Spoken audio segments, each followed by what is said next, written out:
Hello friends, welcome back to my channel. आज मैं आपके लिए simple sentence, compound sentence and complex sentence क्या होते हैं इसके ऊपर एक वीडियो लेक्चर लेकर आया हूँ। मोस्टली एग्ज़ाम में बच्चों के यही सेंटेंसेस पूछे जाते हैं, इन्हीं से क्वेश्चंस आते हैं। तो आइए आज हम इस पूरे वीडियो लेक्चर को देखकर simple sentence, compound sentence and complex sentences के बारे में समझ लेते हैं। पहले समझते हैं सिंपल सेंटेंस क्या होते हैं। देखिए, सिंपल सेंटेंस बेसिकली क्या होते हैं कि इसमें आपको सब्जेक्ट एंड वर्ब बस ये दिया होता है। यानी ऐसा सेंटेंस जिसमें सब्जेक्ट और वर्ब हो वो सिंपल सेंटेंस कहलाते हैं। For example, I go to study, इसमें आई सब्जेक्ट है एंड गो वर्ब है। यानी ऐसा सेंटेंस जिसमें सब्जेक्ट और वर्ब दिया हो वो क्या कहलाते हैं? सिंपल सेंटेंस कहलाते हैं। ये टू स्टडी इन्फिनेटिव वर्ब है। आइए नेक्स्ट समझते हैं कंपाउंड सेंटेंस किसे कहते हैं। देखिए, sentences which have two independent clauses. अगर आपको नहीं पता है इंडिपेंडेंट क्लॉज क्या होता है तो इसके लिए मैंने एक video lecture phrases versus clauses पहले से बना रखा है, उसका लिंक मैं डिस्क्रिप्शन में दे दूंगा, आप वहां से देख सकते हैं। लेकिन फिर भी थोड़ी सी नॉलेज के लिए मैं आपको बता देता हूं कि इंडिपेंडेंट क्लॉजेस वो क्लॉज होते हैं जिसको किसी दूसरे सेंटेंस की ज़रूरत नहीं होती, जो अपने आप में कंप्लीट होते हैं, उनको किसी और सेंटेंस की ज़रूरत नहीं पड़ती। इस वीडियो लेक्चर को पूरा लास्ट तक देखिएगा, आपके सारे डाउट्स अब क्लियर हो जाएंगे। तो कंपाउंड सेंटेंसेस क्या होते हैं? जिसमें दो इंडिपेंडेंट क्लॉजेस होते हैं। देखो, एक सेंटेंस है आई गो टू स्टडी, ये एक अपने आप में पूरा सेंटेंस है, correct. I go to study, मैं पढ़ने जाता हूं। तो ये हुआ एक अपने आप में इंडिपेंडेंट क्लॉज। ओके, इसको किसी और क्लॉज की जरूरत नहीं है, ये अपने आप में पूरा है, यानी इसको किसी और सेंटेंस की जरूरत नहीं है। नेक्स्ट है you do not go to study, तुम पढ़ने नहीं जाते हो। ये अपने आप में एक पूरा सेंटेंस हुआ ना, इसका अपने आप में एक मीनिंग हुआ, you do not go to study. लेकिन बीच में लगा है बट। अगर आप इस सेंटेंस को पढ़े आई गो टू स्टडी, ये अपने आप में एक पूरा सेंटेंस है, और अगर आप इस सेंटेंस को पढ़े you do not go to study, ये अपने आप में एक पूरा सेंटेंस है। इन दोनों का कोई ना कोई मतलब है। लेकिन बट लगने से क्या हुआ कि ये दो अलग अलग इंडिपेंडेंट क्लॉजेस, यानी दो अलग अलग सेंटेंसेस को मैंने जोड़ दिया है, कंबाइन कर दिया है। तो कंबाइन से बनता है कंपाउंड सेंटेंस।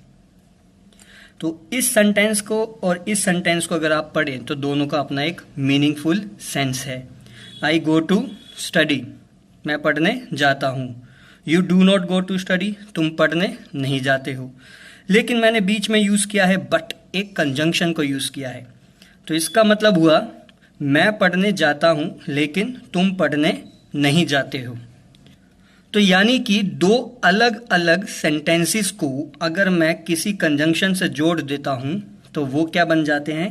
Compound sentence. लेकिन याद रखिए, ये भी इंडिपेंडेंट है और ये भी इंडिपेंडेंट है, इनको किसी और सेंटेंस की जरूरत नहीं है। तो यानी दो इंडिपेंडेंट क्लॉजेस जब आपस में ऐड होते हैं उनको हम कंपाउंड सेंटेंस कहते हैं। जैसे for example, I am a student, you are a teacher. देखिए, इसका कोई मतलब है? ये बिल्कुल डिसकनेक्ट लग रहा होगा आपस में। आई एम ए स्टूडेंट, मैं स्टूडेंट हूं, यू आर टीचर, आप एक टीचर हैं। तो मैं स्टूडेंट हूं, तुम टीचर हो। तो आप कहेंगे कि बीच में एक ऐसा वर्ड होना चाहिए जो इसको जोड़ सके। तो अगर मैं इसमें ऐसे लिखूं, I am a student and you are a teacher, तो अब ये एक पूरा सेंटेंस आपस में कंबाइन हुआ है। यानी मैंने एक इंडिपेंडेंट क्लॉज को मैं आईसी लिख देता हूं यहां पर, मैंने दूसरे इंडिपेंडेंट क्लॉज से जोड़ा है। तो यानी जोड़कर एक कंबाइंड सेंटेंस बना है, उसी को कहते हैं कंपाउंड सेंटेंस। बट याद रखिए, कंपाउंड सेंटेंस में क्या होता है? दो इंडिपेंडेंट क्लॉज होते हैं।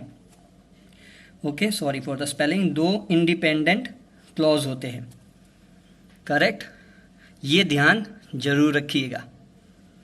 नेक्स्ट चलते हैं कॉम्प्लेक्स सेंटेंसेस की ओर। तो आइए फ्रेंड्स समझते हैं कॉम्प्लेक्स सेंटेंस क्या होता है। Sentences which have 1 dependent and 1 independent clause. Dependent clause क्या होता है? जिसको किसी दूसरे सेंटेंस की जरूरत हो। जैसे अगर मैं कहूं इफ यू गो, अगर तुम जाते हो, तो तुम कहोगे फिर क्या। तो यानी कि एक डिपेंडेंट और एक इंडिपेंडेंट क्लॉज की जरूरत होती है। आइए एग्जांपल से समझते हैं। इफ यू गो, अगर तुम जाते हो, ठीक है, तो फिर क्या? अगर तुम जाते हो तो क्या? They will play with you. अगर आप इसको ध्यान से पढ़ें, they will play with you, ये एक ऐसा सेंटेंस है, इसे किसी दूसरे सेंटेंस की जरूरत नहीं है, यानी कि ये एक इंडिपेंडेंट क्लॉज है। ओके, तो जब ये एक इंडिपेंडेंट हुआ और एक डिपेंडेंट हुआ, तब जाके क्या बनता है? Complex sentence. इसका मतलब एक डिपेंडेंट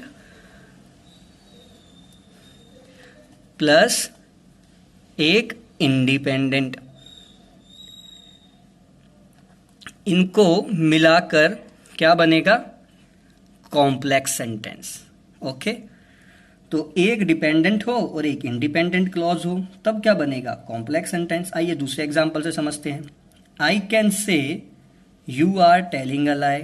मैं कह सकता हूं तुम झूठ बोल रहे हो।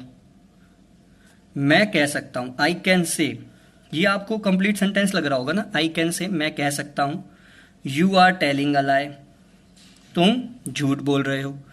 लेकिन ये सेंटेंस पहले वाला, मैं कह सकता हूं कि, क्या कह सकते हो भाई तुम? तो तुम कहोगे ना क्या कह सकते हो? आई कैन से, क्या कह सकते हो? मैं कह सकता हूं कि। अब मुझे यहां पर दैट लगाना पड़ेगा, तब जाके एक डिपेंडेंट क्लॉज, मैं यहां डीसी लिख देता हूं, एक डिपेंडेंट क्लॉज, एक इंडिपेंडेंट क्लॉज कंबाइन होगा। किससे? दैट से। मैं कह सकता हूं कि यू आर टेलिंग अ लाई, तुम झूठ बोल रहे हो। तो जब एक डिपेंडेंट और एक इंडिपेंडेंट क्लॉज को आप किसी कंजंक्शन से जोड़ें, तब वो क्या बनता है? कॉम्प्लेक्स सेंटेंस बनता है। ओके, अब मैं कैसे किसी को चेंज कर सकता हूं? आइए इसको समझते हैं कि कैसे मैं कंपाउंड को कॉम्प्लेक्स बना सकता हूं और कैसे कॉम्प्लेक्स को कंपाउंड बना सकता हूं। क्या ट्रिक है? कुछ तो होगा ना इंग्लिश में ऐसा। तो आइए उसी को समझते हैं कि कैसे हम कॉम्प्लेक्स को कंपाउंड और कंपाउंड को कॉम्प्लेक्स सेंटेंस बना सकते हैं। तो अभी तक जो आपने सीखा है वो ये सीखा है कि कंपाउंड सेंटेंस में 2 इंडिपेंडेंट क्लॉज होते हैं और कॉम्प्लेक्स सेंटेंस में एक डिपेंडेंट और एक इंडिपेंडेंट क्लॉज होता है। अब ये कैसे चेंज किए जाते हैं उसी को आइए समझते हैं। तो देखिए, पहला तरीका क्या है कि कैसे आप किसी भी सेंटेंस को चेंज कर सकते हैं। कंपाउंड सेंटेंस को कॉम्प्लेक्स सेंटेंस बनाना है तो कैसे बनाएंगे? देखिए एग्जांपल है, work hard and you will be successful. अब देखिए ये कौन सा सेंटेंस है? ये है वर्क हार्ड, यानी कि ये अपने आप में एक इंडिपेंडेंट क्लॉज हुआ, इसको किसी दूसरे चीज की जरूरत नहीं है, यानी एक इंडिपेंडेंट सेंटेंस हुआ। क्लॉज को मैं आपके लिए सेंटेंस कह देता हूं, ठीक है। अगला पढ़ते हैं, यू विल बी सक्सेसफुल। अगर आप इसे देखें तो ये अपने आप में एक इंडिपेंडेंट क्लॉज है, यानी एक अपने आप में इंडिपेंडेंट सेंटेंस है। करेक्ट। वर्क हार्ड अपने आप में इंडिपेंडेंट है, तो ये हुआ एक इंडिपेंडेंट, दूसरा हुआ ये वाला सेंटेंस इंडिपेंडेंट। तो यानी कि मेरे पास 2 इंडिपेंडेंट क्लॉज हैं। तो इसका मतलब ये कौन सा सेंटेंस हुआ? ये हुआ कंपाउंड सेंटेंस, क्योंकि कंपाउंड सेंटेंस में 2 इंडिपेंडेंट क्लॉज होते हैं। अब अगर मुझे इसी कंपाउंड सेंटेंस को कॉम्प्लेक्स सेंटेंस बनाना हो, ध्यान से सुनिएगा, अगर मुझे इसी कंपाउंड सेंटेंस को कॉम्प्लेक्स सेंटेंस बनाना हो तो मैं ऐसी चीज लिखूंगा कि मेरे पास 2 इंडिपेंडेंट में से एक इंडिपेंडेंट बच जाए और एक बन जाए डिपेंडेंट क्लॉज। तो मैं कैसे करूंगा इसे? तो मैं इसे ऐसे लिख सकता हूं ना, इफ यू वर्क हार्ड, अब मुझे एंड हटाना पड़ेगा, मैं उसकी जगह लगाऊंगा comma. If you work hard you will be successful. Correct. अगर तुम मेहनत करते हो यू विल बी सक्सेसफुल, तुम एक सफल व्यक्ति हो जाओगे या बन जाओगे। अगर आप ऊपर वाले सेंटेंस को पढ़ें, वर्क हार्ड, मेहनत करो और तुम सक्सेसफुल हो जाओगे। अगर आप नीचे वाले सेंटेंस को पढ़ें, इफ यू वर्क हार्ड, अगर तुम मेहनत करते हो, यू विल बी सक्सेसफुल, तुम सक्सेसफुल बन जाओगे। तो क्या दोनों के मीनिंग में कोई फर्क है? नहीं। ऐसा होता है कि कंपाउंड को अगर हम कॉम्प्लेक्स बनाएं या कॉम्प्लेक्स को कंपाउंड बनाएं तो हम कुछ हो सकता है वर्ड ऐड करना पड़े, जैसे मैंने यहां पर यू ऐड कर दिया, लेकिन मीनिंग सेम है। तो आपको मीनिंग सेम रखना है, याद रखिएगा मीनिंग सेम रखना, और आप चाहो तो कुछ भी आंसर लिख सकते हो जिसका मीनिंग सेम हो। ठीक है, जैसे मैंने यू ऐड कर दिया, आप चाहो तो अपनी अकॉर्डिंगली कुछ भी ऐड कर सकते हो। आइए इसको और एग्जांपल से समझते हैं कि कैसे हम कंपाउंड को कॉम्प्लेक्स सेंटेंस में चेंज कर सकते हैं। तो आइए देखते हैं क्या ट्रिक्स हैं कि हम कंपाउंड सेंटेंस को कॉम्प्लेक्स में बदल सकते हैं और कॉम्प्लेक्स को कंपाउंड में बदल सकते हैं। तो आइए समझते हैं क्या ट्रिक्स हैं। देखिए, कुछ कंजंक्शंस होती हैं जैसे because, whenever, if, while, that, since, before, after, so that. ये वो कंजंक्शंस हैं जिसको हम कहते हैं सबऑर्डिनेटिंग कंजंक्शन। सबऑर्डिनेटिंग कंजंक्शन कहा जाता है इन्हें। और अगर आप ये कंजंक्शन किसी सेंटेंस में इस्तेमाल करेंगे तो वो क्या बनाएगा? कॉम्प्लेक्स सेंटेंस को बनाएगा। तो यानी अगर आप यही कंजंक्शंस कंपाउंड सेंटेंस में इस्तेमाल करेंगे तो वो कौन सा सेंटेंस बन जाएगा? Complex sentence. और इसी से नीचे लिखा है मैंने कोऑर्डिनेटिंग कंजंक्शंस, जैसे बट, और, yet, so, and, for, nor. तो ये सारी चीजें, ये सारी कंजंक्शंस कोऑर्डिनेटिंग कंजंक्शंस कहलाती हैं। अगर आप यही सेंटेंस में यूज करेंगे तो क्या बना देगी? कॉम्प्लेक्स को कंपाउंड सेंटेंस बना देगी।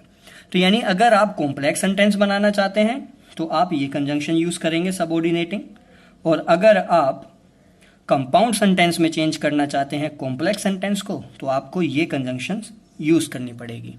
तो आइए इसको हम एग्जाम्पल से समझते हैं। देखिए एग्जाम्पल है, follow me on Instagram and you will learn English.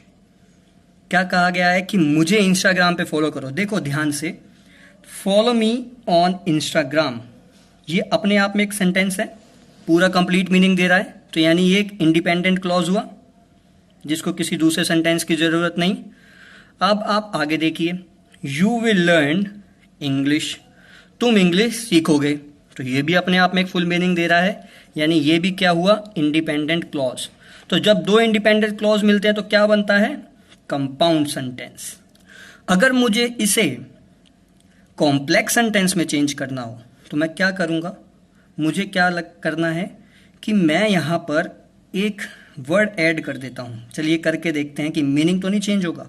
अगर मैं यहां पे ऐसे करूं, if you follow me on Instagram, अब मुझे यहां से एंड हटाना पड़ेगा। ओके, मैं यहां से एंड हटा देता हूं, यहां कोमा लगा देता हूं। If you follow me on Instagram you will learn English. If क्यों लगाया? क्यों? अगर मैंने इफ लगाया तो देखिए क्या बनता है, if you follow me on Instagram, यहां तक क्या बना? ओ, ये तो फिर क्या हुआ? डिपेंडेंट क्लॉज हो गया। क्यों? क्योंकि मैंने यहां पर इफ लगा दिया। इफ लगाने से क्या हो गया? If you follow me on Instagram, अगर तुम मुझे इंस्टाग्राम पे फॉलो करते हो तो क्या होगा भाई? अगर मैं तुम्हें फॉलो करता हूं तो यानी कि ये इंडिपेंडेंट क्लॉज था जो अब बन गया है डिपेंडेंट क्लॉज। तो जब एक डिपेंडेंट क्लॉज है और एक इंडिपेंडेंट क्लॉज है तो क्या बनता है? कॉम्प्लेक्स सेंटेंस बनता है। कॉम्प्लेक्स सेंटेंस अभी आपने सीखा कि एक डिपेंडेंट क्लॉज होता है और एक इंडिपेंडेंट क्लॉज होता है। तो मैंने यहां पे क्या यूज किया? एक कंजंक्शन यूज की, इफ। और अभी मैंने आपको बताया था कि आप अपने सेंटेंस में थोड़ी बहुत अपनी तरफ से भी चेंजमेंट कर सकते हैं, लेकिन मीनिंग चेंज नहीं होना चाहिए। ओके, तो इसका मीनिंग चेंज तो हुआ ही नहीं। आइए पढ़ते हैं। If you follow me on Instagram, अगर तुम मुझे इंस्टाग्राम पे फॉलो करते हो, यू विल लर्न इंग्लिश, तुम इंग्लिश सीखोगे। याद रखिए मुझे एंड हटाना पड़ेगा। क्यों? क्योंकि एंड कहाँ पे यूज होता है? एंड यूज होता है कंपाउंड सेंटेंस बनाने के लिए। देखिए ऊपर लिखा भी हुआ है, तो इसलिए मुझे एंड हटाना पड़ेगा, क्योंकि मुझे बनाना था कॉम्प्लेक्स सेंटेंस, और कॉम्प्लेक्स सेंटेंस बनाने के लिए इफ का यूज किया जाता है। अभी हमने ऊपर सीखा। आइए इसको थोड़ा और एग्जाम्पल से समझते हैं। नेक्स्ट एग्जाम्पल है, his father is an actor so he can get any movie. उसके पिताजी एक एक्टर हैं, इसलिए ही कैन गेट एनी मूवी, उसे कोई भी मूवी मिल सकती है। अब यहाँ पर अगर आप ध्यान से देखें तो मैंने आपको पहले से बताया his father is an actor, ये अपने आप में एक सेंटेंस हुआ। उसके पिताजी एक एक्टर हैं, यानी ये भी क्या हुआ? इंडिपेंडेंट क्लॉज, इसे किसी दूसरे सेंटेंस की जरूरत नहीं है। So he can get any movie, तो उसे कोई भी मूवी मिल सकती है। तो ये भी अपने आप एक मीनिंगफुल सेंटेंस हुआ, यानी ये भी क्या हुआ? इंडिपेंडेंट क्लॉज, इसे भी किसी दूसरे सेंटेंस की जरूरत नहीं है। ओके, अब दो इंडिपेंडेंट क्लॉज मिलकर क्या बनाते हैं? Compound sentence. लेकिन हमें तो क्या बनाना है? कंपाउंड का कॉम्प्लेक्स बनाना है। तो हमें क्या यूज करना पड़ेगा? तो इससे पहले आपने देखा होगा कि जो सबऑर्डिनेटिंग कंजंक्शंस होती हैं उसका यूज किया जाता है। उसी से मैं एक कंजंक्शन ले रहा हूं। देखिए मीनिंग चेंज नहीं होना चाहिए, तो मैं यहां पे क्या लिखता हूं?